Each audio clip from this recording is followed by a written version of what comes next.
Right in the heart of Beijing, it was the home of emperors for 500 years. It has witnessed China's major political events during imperial times and ever since. The Forbidden City, its 900 halls and palaces, constitute the largest wooden building complex in the world. And its palace museum houses a vast collection of imperial artworks and artifacts from Ming and Qing times. Watch the Forbidden City on Journeys in Time.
Nobody knows how long this jade disc has been here. But opposite the site where it is located stands the Hall of Mental Cultivation, the place where Qing emperors worked and lived. So when the emperor attended to state affairs, he could see this jade disc from the throne.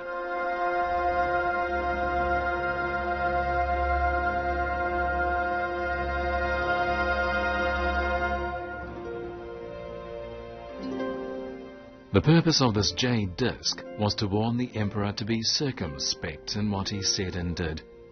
Confucius had written in his Book of Rites, "The morality of a man of honor should be like jade." Chinese in ancient times used jade as a symbol for high moral standards.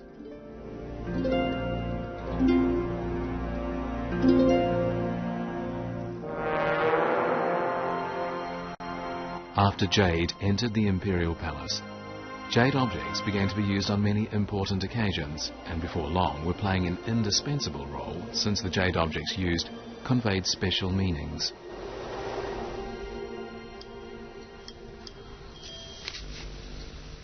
The first present the emperor asked me to give the King of England is called ruyi. It is a white stone in the length of 1.5 feet. It is engraved with some patterns. Chinese regard it as a very precious present, but I don't think so.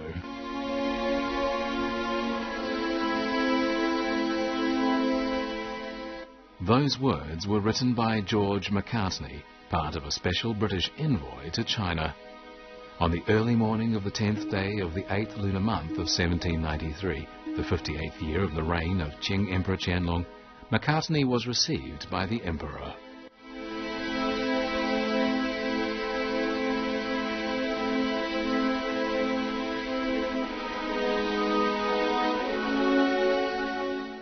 During their meeting, when the two sides exchanged presents, Emperor Qianlong had a white jade ruyi as a present for the King of England.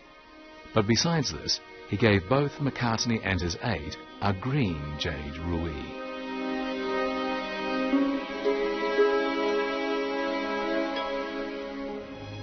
After the ceremony was over, Macartney was shown around the Forbidden City, and he was obviously greatly impressed by the splendid palace. But as he was doing so, he came across a jade ruyi beside the throne in each hall. That looks like the one the emperor presented to the King of England. Although Macartney did know that people used jade ruyi to express their wishes for peace and prosperity, it seems he may not have known that while he didn't regard this kind of beautiful stone as valuable, it was nevertheless very precious in the eyes of Chinese people.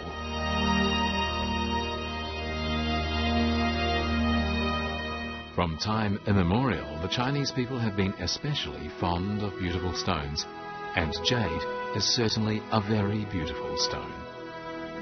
Jade conveys a sense of delicacy, intelligence, tenderness, and a certain reservedness, and so it is said to be in perfect harmony with the temperament of Oriental peoples. It takes billions of years for a common stone to become jade, so it is said that jade embodies the essence of heaven, earth, and all things in nature.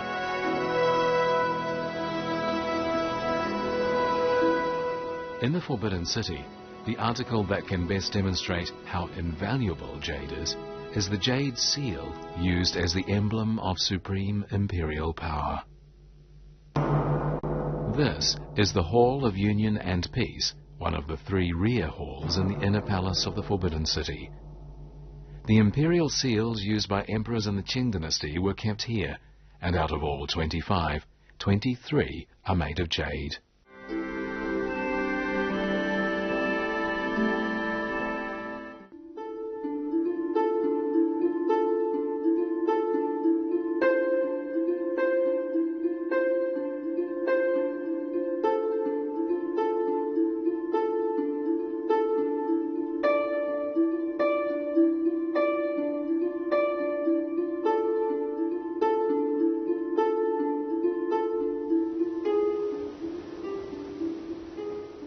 In all the 500-odd years after the completion of the Forbidden City, more or less the same event happened repeatedly. Some mysterious man carrying a mysterious parcel with him would ask for permission to enter the palace to present a treasure, claiming that he had found the legendary imperial jade seal of the Qing dynasty.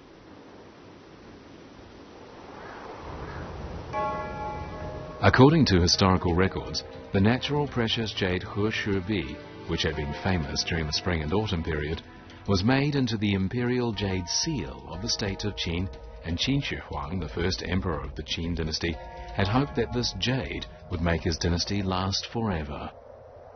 All dynasties after the Qin dynasty yearned to gain possession of this legendary imperial jade seal, and stories about it were told in China for more than 1,500 years. It was said that when the Ming dynasty replaced the Yuan dynasty, the Mongol tribes took the imperial seal to the north of the Gobi Desert, in what is now the Republic of Mongolia.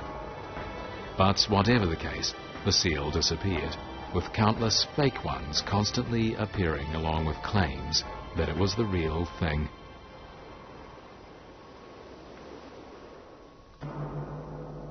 This is a so-called imperial jade seal kept at the Forbidden City. Although it is not known who presented it to the emperor and when, experts do know it isn't made of jade at all, but of clay. Emperor Qianlong was not distracted or taken in by the stories about the jade He, as what he cherished more was the imperial seal of his own dynasty. By the time of the 11th year of his reign, 39 imperial seals were being kept in the Hall of Union and Peace, some genuine and others fake, including one that was purported to be the legendary Qin imperial jade seal. In Qianlong's opinion, however, even if the imperial jade seal really was the one from the Qin dynasty, it could not be kept alongside the imperial jade seal of the Qing dynasty. And so, in the 13th year of his reign, Emperor Qianlong wrote this in his preface to Seals Kept in the Hall of Union and Peace. From time immemorial, the number of imperial seals has not been fixed. All the imperial seals in the Hall of Union and Peace have been kept there for a very long time. Some records about them are not true, and other records overlap each other, so it is necessary to authenticate them and make a list of them according to their date of production. Emperor Qianlong determined that the number of imperial seals be kept at 25, but why 25? The reason was that he found that the Book of Changes stated that a dynasty was predestined to last for 25 generations at the most, and he certainly knew from China's long history that no dynasty could last forever. And so with this in mind, he set the number of imperial seals at 25, and wished that heaven would help his Qing dynasty last for 25 generations, although in the end it lasted for only 6 more after his death. Besides imperial jade seals, other jade objects of various kinds were to be found everywhere in the Forbidden City. Some were utensils for everyday use, while others were created to be feature ornaments. Of the artworks displayed in the wooden curio stands in each hall, 80% are jade objects that are white, green, yellow, blue or black, and most of them are made of a type of jade from Xinjiang known as Hetian jade.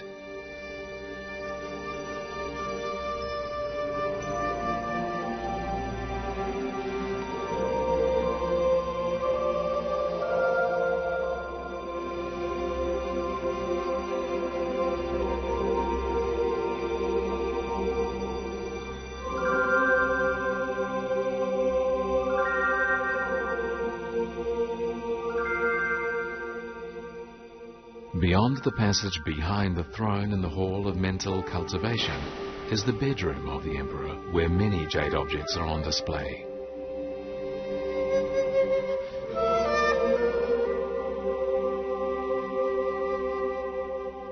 On each side of the entrance is a jasper disc.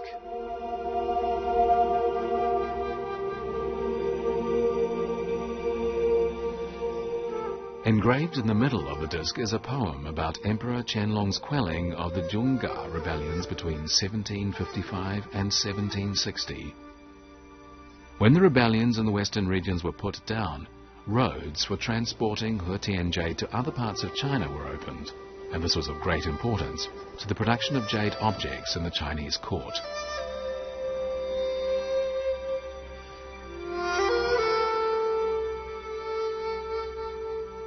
From then on, in legal terms, the imperial family held a total monopoly over the mining, transportation and manufacturing of Hetian jade.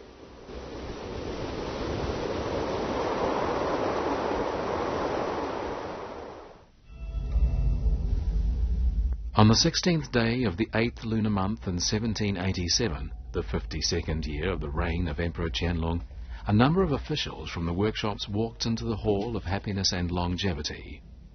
While they were measuring the hall, they whispered to each other. Clearly, they were going to be bringing something of some importance into the hall. But what was it?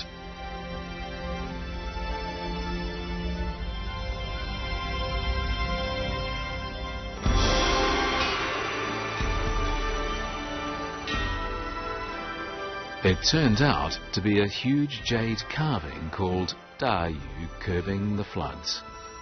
The raw jade had come from the Mileta mountains in Hetian, Xinjiang, and the jade carving weighed more than 5,000 kilograms, making it the largest of its kind in the world. The Mileta mountains, located in the Kunlun mountains at about 5,000 meters above sea level, are covered with snow all the year round. Here the air is thin, and conditions are suitable for mining jade only in July, August and September. Under the primitive conditions at that time, it took at least 2 or 3 years to get this block of jade out of the mountains. But while mining this jade was extremely difficult, the task of transporting the 5,000 kilogram block of jade to Beijing was even more so because of the number of mountains and rivers in the way. It eventually took 3 years to get the raw jade to the Forbidden City.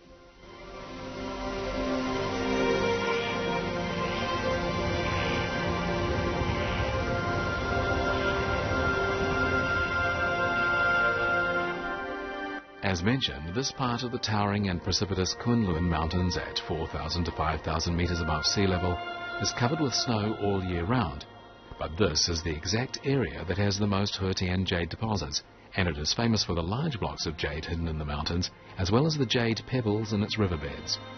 During July and August, floods pour down from the mountains, and large numbers of stones are carried down into the lower reaches of the Baiyu River. But the jade in these stones has been ground down year after year, and so only the hardest of them have survived in the riverbed. These jade stones are in the shape of a smooth pebble, but they are of the highest grade of jade, the jade pebble.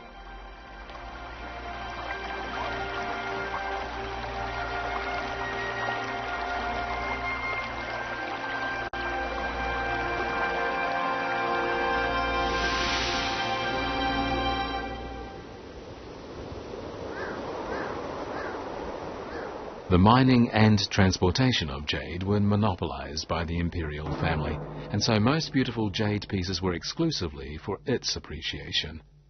This is a list of jade tributes Xinjiang presented to the imperial court in the spring of 1767, the 28th year of the reign of Emperor Qianlong.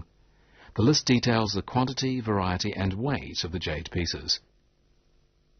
Included were 79 pieces of Hetian jade and 95 pieces of jade from the Yarkant River, and altogether they weighed more than 500 kilograms. At least twice a year in spring and autumn, the governor of Xinjiang would transport jade to the capital. During the reign of Emperor Qianlong, at least 2,000 kilograms of mined jade was transported to the capital each year, but sometimes it came to as much as 5,000 kilograms. With an adequate supply of jade, the court began to manufacture jade objects on a fairly large scale.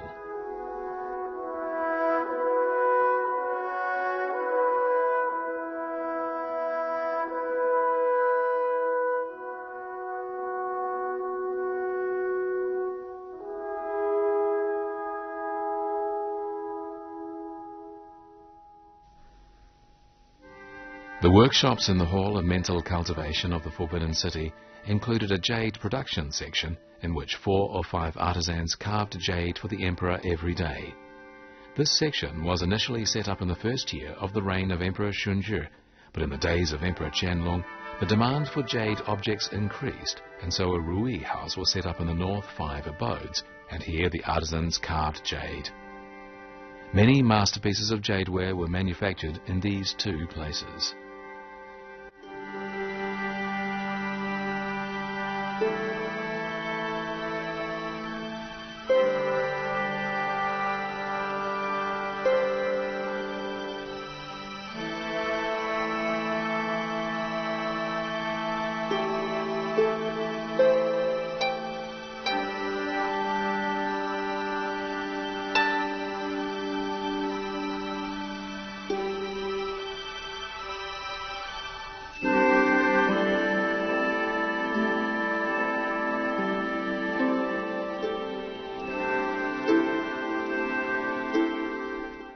In the late Qing dynasty, Tang Rongzuo wrote a book entitled The Story of Jade, and this book includes a painting depicting the process of manufacturing jade objects in the imperial court of the Qing dynasty.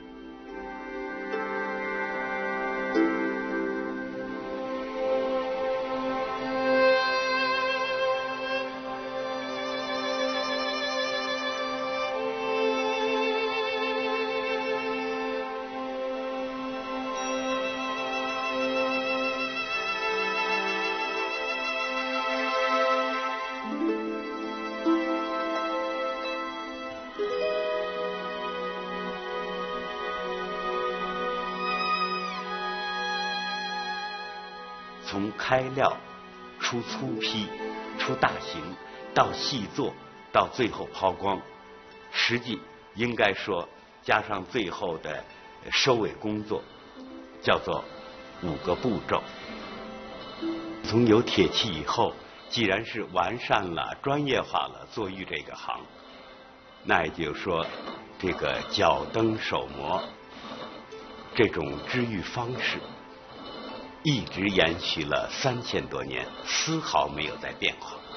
现在的机器设备虽然快了，虽然没有它不可行的东西，但是它那种油与快，它那个玉的表面的那感觉就开始有变化。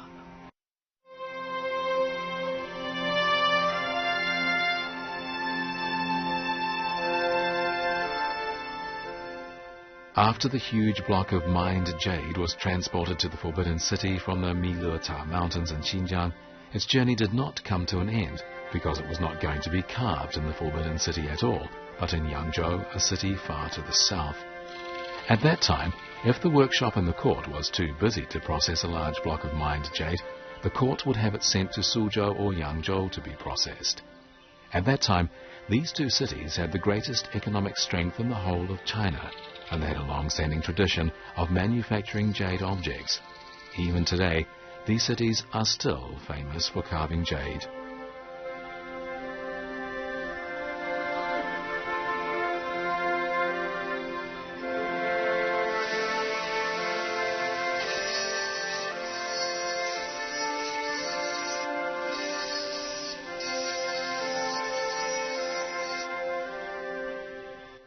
那么乾隆这个年代呢，就是他这个玉器高超，我觉得还表现在这个几个玉器的制造中心同时出现，比如说苏州、扬州、南京杭州，这个在中国历史上这样一个王朝同时几个制造玉器的中心。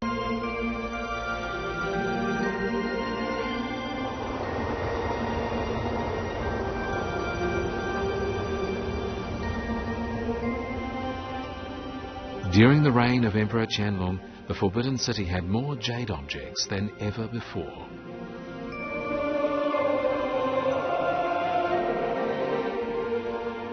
Most of the jade carvings in this period were big and heavy, and they were regular and symmetrical in shape.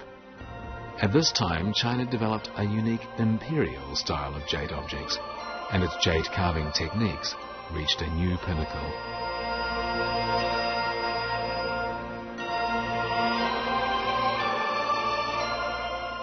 In the West, these objects were associated with the China of this period to such an extent that in the 18th and 19th century, jade objects of the Qing dynasty were called Qianlong jade.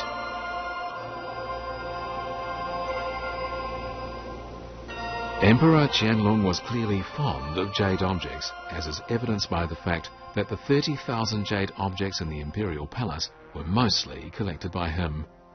He even named his son, who went on to become Emperor Jia Qing, Yongyan, which means Great Jade.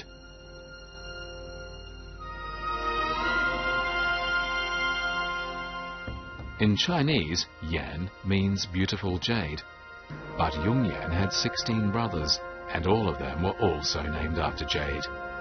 Emperor Qianlong was known to be crazy about jade.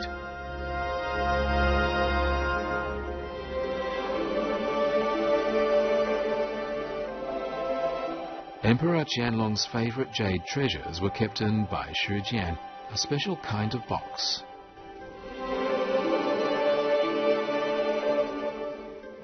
A Bai Shu Jian box has 9 layers, and each layer has a number of drawers. Each jade article in the drawer has its own special sub-box in exactly the same shape as the jade article which it holds.